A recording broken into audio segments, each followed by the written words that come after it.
Nagtataka nakalagay naman sa disclaimer ko doon sa pinakababa na wag nyo rin akong pagbibintangan na nagnanakaw ng video. Protektado ako ng fair use doctrine. Ano ang fair use? Paki-google na lang. Halatang hindi nagbabasa yung... Diba? Okay. Magandang gabi sa inyong lahat mga kababayan ko. So, meron tayong mga videos na nakapila ngayon, no? May mga videos tayo nakapila. Unahin natin itong kay Sangkay Janjan. Itong si Sangkay Janjan na to, political vlogger yata to, tama? Or yung sa mga news ito eh. Hindi ito paranormal vlogger. Pero meron nakapag-forward sa akin na yung katok daw 3 a.m. creepy experience sa 5-star hotel and resort. Room 508 habang nagbablog. Pagpasensyahan nyo na yung reaction ko dyan, nagulat lang. Katokin ka ba naman ng walang tao? Napilitang tumawag sa mga staff nila. Di naman ako natakot. Naiinis lang kasi ang kasi nasa set ako nagbablog at biglang may iistorbo. May Jesus naman tayo, sabi pa sa Bible. Unang Juan 4:4, greater is he that it is in you than he that... Anyway, so ito yung context nung video. Panoorin nga natin. Habang nagbablog ako, maririnig sa video mismo yung katok. Lupa mga sangkay. Yun o. Saba. Lupa mga sangkay.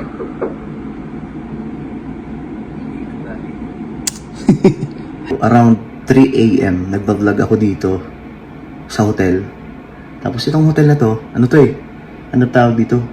Soundproof. So hindi talaga siya maririnig sa labas. Nakausap ko din yung staff nila. Hindi daw talaga maririnig ito sa kabilang kwarto. Bakit kaya soundproof? O sa kabilang unit. Then habang nagbablog ako guys, Sagutin niyo so bakit soundproof ang hotel? Siguro pag nag-aaway para hindi niyo marinig yung pag-aaway. Oy, mga manyakis diyan iba iniisip. ito ang nangyari. May kumatok. Ang katok doon nanggagaling sa pinto. Ang unang katok nanggagaling dyan sa may pinto. So sinilip ko yan. So na-record ko pa yung nangyari pero hindi pa masyadong dinig yung katok mismo. Pero makikita mo sa reaction ko. Yan o. Bumangon ako kasi nga habang nagbablog ako parang may kumakatok. Doon ang gagaling. So tinignan ko yan. May butas naman dyan. Yan, sinilip ko. Walang tao. So na-weirdoan ako. Ano ba yun? Sadly yung katok hindi natin napakinggan So meaning mahina lang yung katok na yun. Kasi hindi siya naririnig sa camera Ulitin natin ha. Vlog ako, parang may kumakatok. So parang may kumakatok daw. Doon ang gagaling. So tinignan ko yan. May butas naman dyan. Yan, sinilip ko. Walang tao. So na-weirdoan ako. Ano ba yun? Ano bang katok yun? Baka na mali lang ng pintuan ng katok. So nag-vlog ulit ako. So yung second part. Kasi kung talagang katok yun let's say katok yan Yung katok mismo. Pero makikita mo sa reaction. Sabi niya hindi daw narinig yung katok. So meaning mahina. Hindi ko sinasabing na walang katok ha. Pero may Ko pa yung nangyari pero hindi pa masyadong dinig yung katok mismo.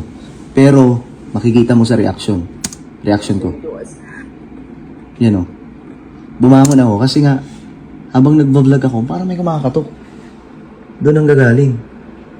So tinignan ko yan. May butas naman dyan. Yan, sinilip ko. Walang tao. So na-weirdoan ako. Ano ba yun? Ano bang katok yun? Baka na mali lang ng pintuan ng katok. So nag-vlog ulit ako. So yung second part, Eto na, dito na. Habang nagbablog ako, maririnig sa video mismo yung katok. Lupa mga sangkay. Yun o. Saba. Lupa mga sangkay.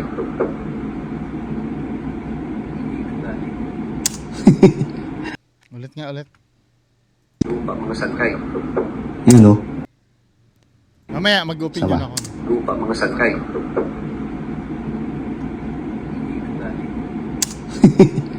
Isa pa, isa pa. Daw po. Ilang lupa mga sangkay. Yun yung katok. Ang sobrang creepy pa kasi hindi na galing doon. Galing dito yung katok. Ito mismo. Ito yung kinakatok. Tapos nilabas ko doon sa Sana dinemo niyo yung sound, no, pag kinatok. balcony ng hotel na to. Pambihira, may wall. So, itong part na to sa amin, hindi galing sa labas. Hindi galing doon sa kabilang unit. So, ang tanong doon, sino yung kumatok? Dito. Sobrang weird. Siguro hindi lang ako nakaranas na ito, guys. So, ito yung setup ko dito. Pambihira. Nahirapan pa ako bumoylo nung una eh. So, sobrang weird kasi imposible talaga na maririnig to ng kabila kasi naka-soundproof itong hotel na to kasi 5-star hotel to eh. So, hindi talaga to tatagos kasi pumunta pa dito mismo yung staff sa loob, nakausap ko, ang sabi nila, hindi daw talaga maririnig ito sa kabila. So, kahit sila nagtataka. Tinanong ko, sabi ko, may history ba itong hotel na to or itong unit na to na something may kakaiba? Ang sagot naman nila, wala naman. Pero, siyempre, alam nga naman sabihin nila na mayroon. Oo nga. Eh di, mag-viral sila. O matatakot yung mga tao mag-check-in dito. No? Alas 3 ng madaling araw habang nagbablog ako. Doon nangyari at na-record pa mismo. Lupa mga sangkay. Yun o. Saba. Lupa mga sangkay.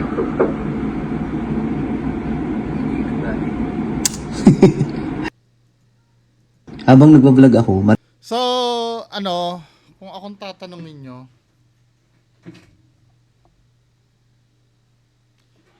50-50 ako eh. Kasi yung katok kasi 3 times.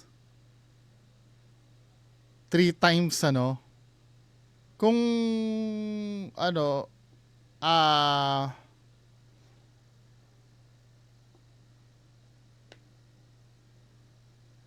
nag-aagaw sa akin yung ano eh, yung napapanood ko sa mga paranormal documentary sa pagiging skeptic ko. Doon muna tayo sa kung ako'y maniniwala, no? Doon tayo sa part na kung ako'y maniniwala. Yung 3 times kasi daw na yun, mocking of the Trinity daw yun eh. Di umano ha, medyo kung yun ang pagbabasihan natin, malay mo paranormal. 'Di ba? Unang-una, ang tiningnan ko, hindi naman ito paranormal vlogger eh, para gumawa ito ng ganyan eh. Pero who knows, 'di ba? Kung bumababa na ang views minsan, pwede. Pero I don't think na gagawa si Sangkay Janjan ng ganyan. Pangalawa naman, kung dadako tayo sa pagiging skeptic ko, pwede kasing ang mangyari, akala mo dito kumatok eh. Sometimes kasi, nung yung mga wall, magkakadugtong lahat yan. Pag may kinatok sa kabila, pwede kasing ang feeling mo dito siya kumatok, pero in reality, kabuo ang wall yung ano, yung kinatok. Now, yung katok na yon, madami kasing factor eh. Hindi mo kasi pwedeng sabihin na soundproof. Sinong nasuri mo ba talaga na soundproof? Or sinabi lang nung mga taga-hotel na soundproof? Kasi napatunayan mo, may kumatok ka mo doon sa pinto, nag-isip ka na baka may tao sa labas eh. So meaning, nakakapag-travel yung sound sa loob. 'Di ba? Now, doon sa may bandang gilid mo, sometimes pwedeng ano yun eh, kung meron mang, syempre alam niyo yung mga tubo na inaanuhan ng kuryente. Or minsan hollow eh. Nung kinatok mo to, hollow ito eh. Saan na ba yung kinatok niya? So ang tanong doon, sino yung kumatok? Ayan oh, may pagkahalo ito eh. Tapos yung pinaglagyan ng switch, may tubo yan sa loob. Na pwedeng nangyari, nagkaroon ng mild vibration. Ano yung reason nun? Hindi ko alam. May mild vibration. Ngayon, kung paranormal yon, medyo, sa akin, medyo compelling yung 3 times eh. Kasi kung just in case man na yun ay vibration katulad ng tinutukoy ko, maaring 2 hampas or madaming beses. Pero yung 3, tok tok tok. Medyo parang intelligent yung pagkatok eh. 'Di ba? Or pangatlo, talagang hindi naman soundproof yan. Sinabi lang sa'yo na soundproof na sa kabilang kwarto mo ay may ginawang something, nagpukpok doon. Pwede yun eh. Nagpukpok or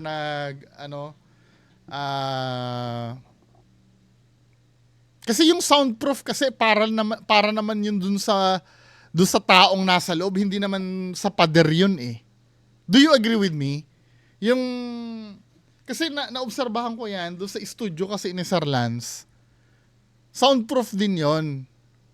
Pag kami nagtatawanan at nagsisigawan doon sa loob, hindi naririnig sa labas.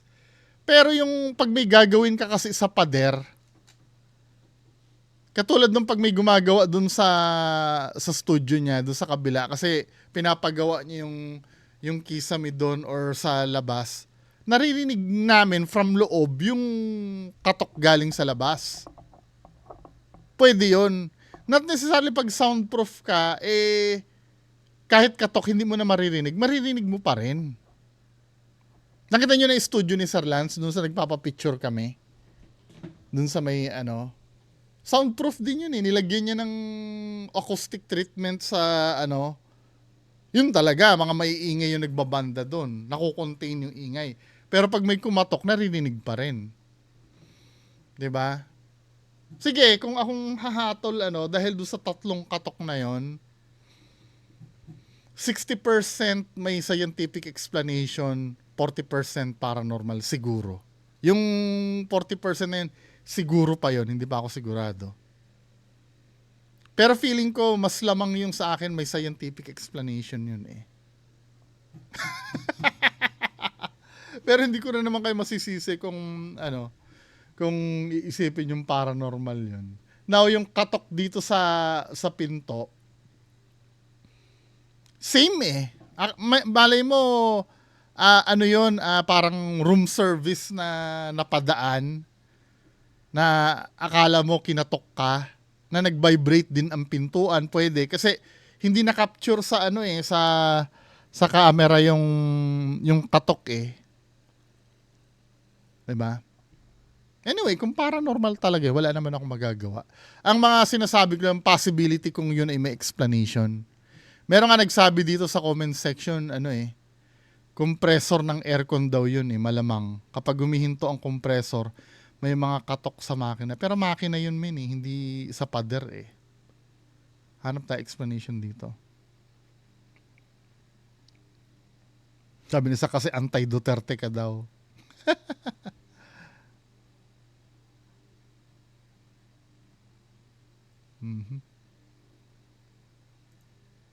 Anyway, pero ano opinion nyo dito?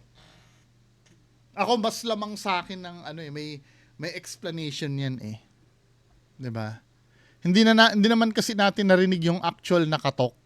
Second hand lang kasi yung pinlay ni Sangkay Janjan, galing din lang sa speaker ng laptop yun eh.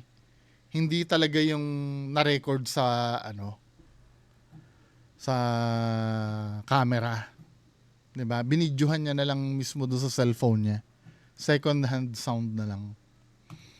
'Di ba? Pero binigyan ko naman ng 40%, wag kayong mag-alala. Malay mo totoo naman. Pero mas lamang lang talaga sa akin yung may explanation. Next. Ito. Wait lang ha. Ito, unang video. Unang video. Pangalawang video. Yung sa GMA to eh. Saan na ba yun? Saan na yun? To. Yung rocking chair daw sa Sikihor. So ito. Wait lang ah. Baka makapire tayo doon sa sound eh.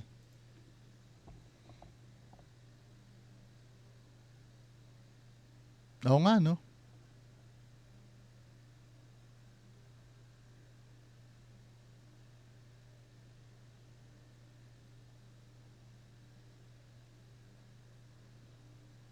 So maikli lang yung ano yung video.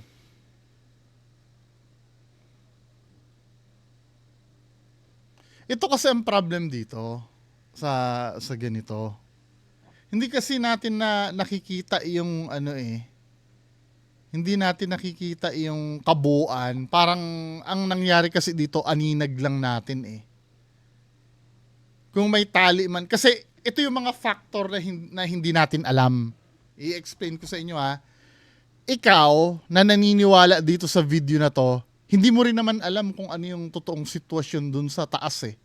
Ako na hindi naniniwala sa video na to, hindi ko rin naman alam kung ano din yung nasa taas eh. Parehas lang tayo, walang mananalo sa atin kung sino ang tama. Kasi hindi naman natin alam eh. Pwede naman talaga nagmumulto yan. Pwede, di ba? Pero kung magsasabi ako dun sa hindi naniniwala, pwede rin namang hindi totoo yan. Now, doon sa part na hindi totoo, kasi madali lang kasi nasabihin na, o nga no, gumagalaw, may multo na yan. Tapos na agad eh. Sa mga naniniwala, gano'n na agad eh. Tapos na agad yung usapan. Oo, nagmumulto nga oh. Diba? Pero sa akin, na hindi naniniwala, na magagalit na naman kayo, unang-una kasi hindi naman natin nakikita yung ano, yung kabuuan. 'Di ba? May possibility na may gumagalaw diyan. Pwedeng tali. Sa ganyang kalayo, hindi mo kasi makikita yung tali eh. Pangalawa, may nagvi-video. Siguro, no, pwede namang napansin niya siguro yan na gumalaw, kaya niya binidyo. Pero, alam mo yon yung may nagvi-video na agad. Di ba?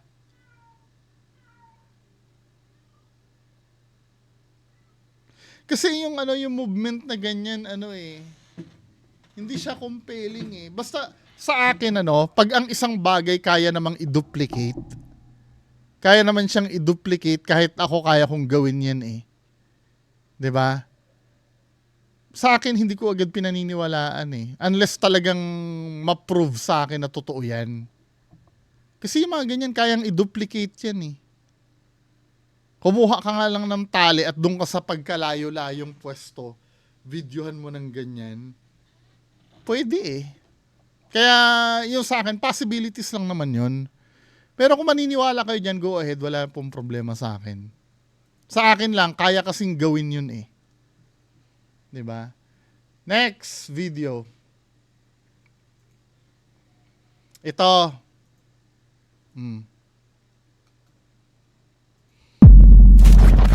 Shadow figure. Ito kay Sir Crips. Ano?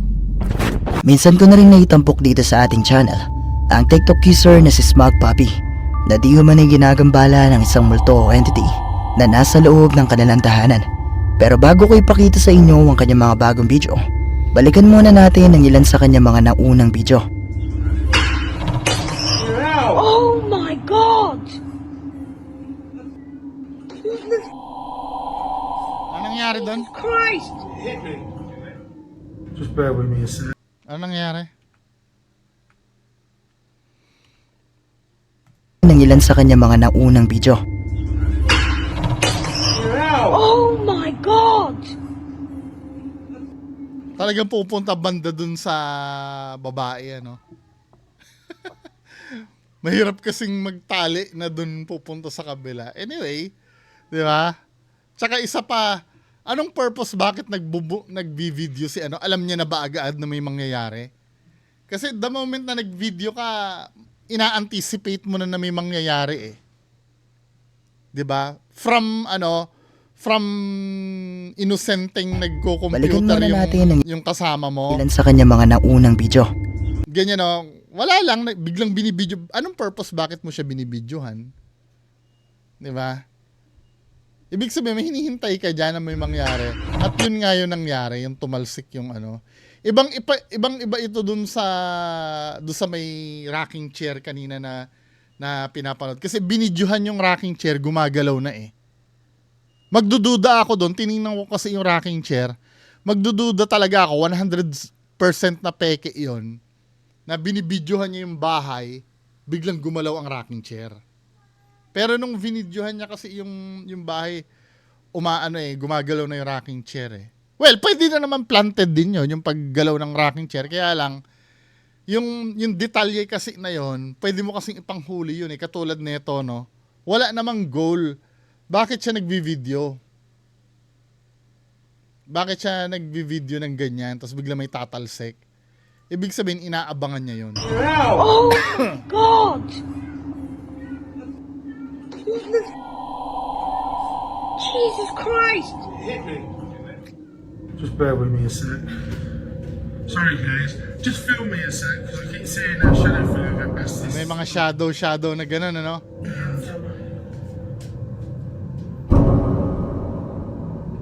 Something's moving that door. I want to prove there's nothing in there. Talagang sinasadya nilang hindi isara yung mga pinto, ano? At may video nila yung mga pinto para sumara. Second. Matapos na kumalat ang mga bidyong ito sa TikTok, ay mabilis na lumago ang kanilang followers. Pero kasabay nito ay naglabasan din ng ilan sa Saring factor yon kung talagang puro ganun ang ginagawa nila. Makakaduda na talaga. mga tao na hindi naniniwala sa kanilang kwento. Kaya naman muli siyang nagbahagi ng isang video para patunayan na ito ay totoo.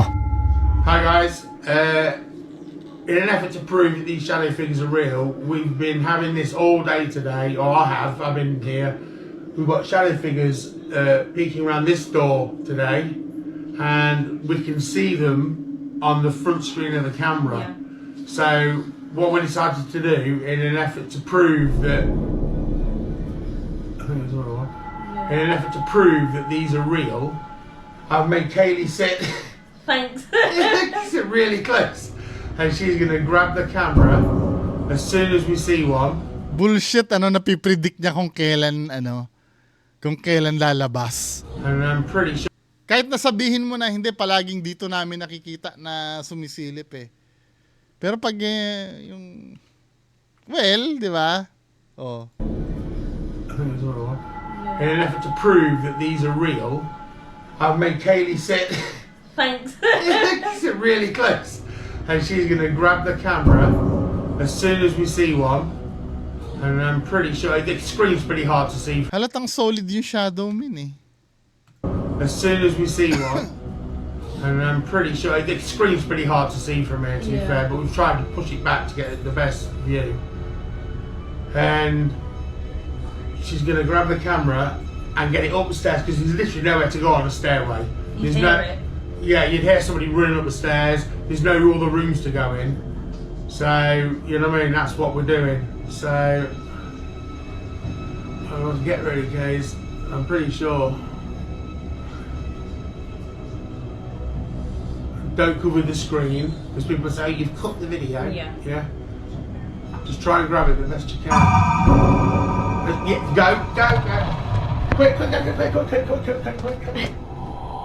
Anything? Yan, no? Nope. Nothing.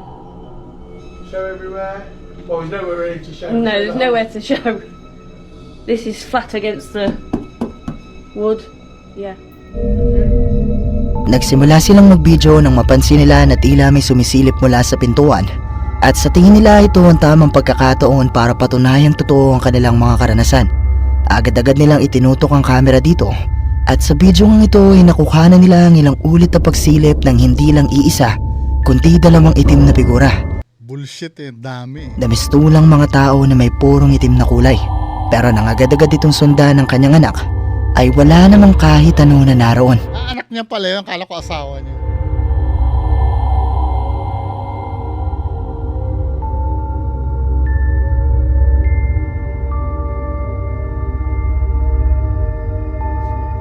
Ito yung black version ng platong multo ni Kuya Red. Totoo nga kaya mga nakuha ng ito na Now, ako naman May ganyan din akong video eh. May ganyan din akong video. Ano, sila lang? Oh. 'Di ba? I-ano natin, i-brightness natin ha. Si Sarishaman Tope, si Kuis, si Boss Moki pala to, si Kuis, tapos yung dalawa naming guide. Dito, testingin natin, Kuis, labas ka nga para makita dito sa camera ng mga audience na live na nakikita dito. Ito, Bungo TV version ito. Ngayon, obserbahan namin. Yan, nakikita nyo si Kuis ha. Kaway ka, ayan, nakikita nyo, live ha, live na nakikita ngayon sa camera si Kuis. Doon sa tinanim namin na, papakita ko yung tinanim ko na camera para makita nyo. So mag-experiment kami, di ba? Mag-experiment kami na hoping na makahagip kami ng entity. Di ba? So maliwanag, live na camera yon. Nilagyan ko lang ng filter to ha. Nilagyan ko lang ng filter. Ito kasi yung tunay. Para makita nyo lang yung multo ko. Ganyan yung tunay. Ito yung filter. So play ulit natin. Ngayon, isa-summon namin kung meron mang... Isa-summon ako dyan ha. To the honor na ano. Kasama ngayon dito sa lugar na to, pwede bang magbigay kayo ng sign o paramdam na nandito kayo?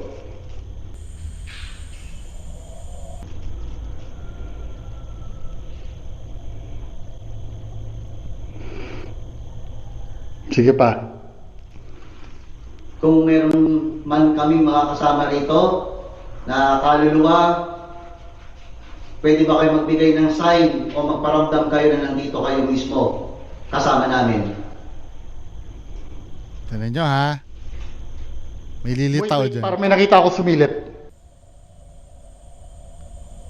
Yun oh. May sumilip din oh. Nakita ko dito. Ano dito sa likod? Wala, di ba? Nagagawa ko din yan eh.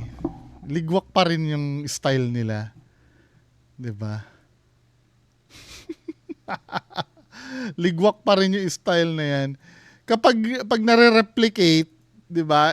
Well, sige, hindi ko naman sasabihin peke agad ano, pero pag nagre-replicate, hindi ko muna ibibigay yung paniniwala ko ng lubus-lubusan. Di ba? Nare-replicate min eh. Ito nga, medyo pangit pa nga ito dahil ito solid na solid eh. Yung sa akin, medyo ghost pa yung dating eh. Pero yung sa akin, peke yun. Di ba? Ito, ano eh. Yan o, biruin mo, parang dalawang kamay yan na ginaganon lang eh. Now, kung paano ginawa yun, ayoko ituro dito dahil baka mamaya gagawin din eh. Pero tingin ko yung iba kaya namang gawin yun. Yung pag maalam kayo sa editing, kayang gawin yun. Kasi itong sa akin, korting tao talaga to eh. Ito talaga. Yung pagsilip niya, oh. Taong tao yan, may shoulder, tsaka may ano. Ayan, oh. Oh. Lagyan ko ng filter, ha. Taong tao talaga yan, na sumilip. Oh. Tapos, Nakita ko dito. gawin namin yan, oh. Ano dito sa likod? Walang ano doon sa likod. 'Di ba? Kaya ano eh, tawag dito, hindi rin pwedeng pagkatiwalaan yung ganun. Na kung ipipilit nyo na totoo yun, di okay lang. So yan lang po ang ating pag-uusapan ngayong gabi. Magandang gabi sa inyong lahat. Bye-bye!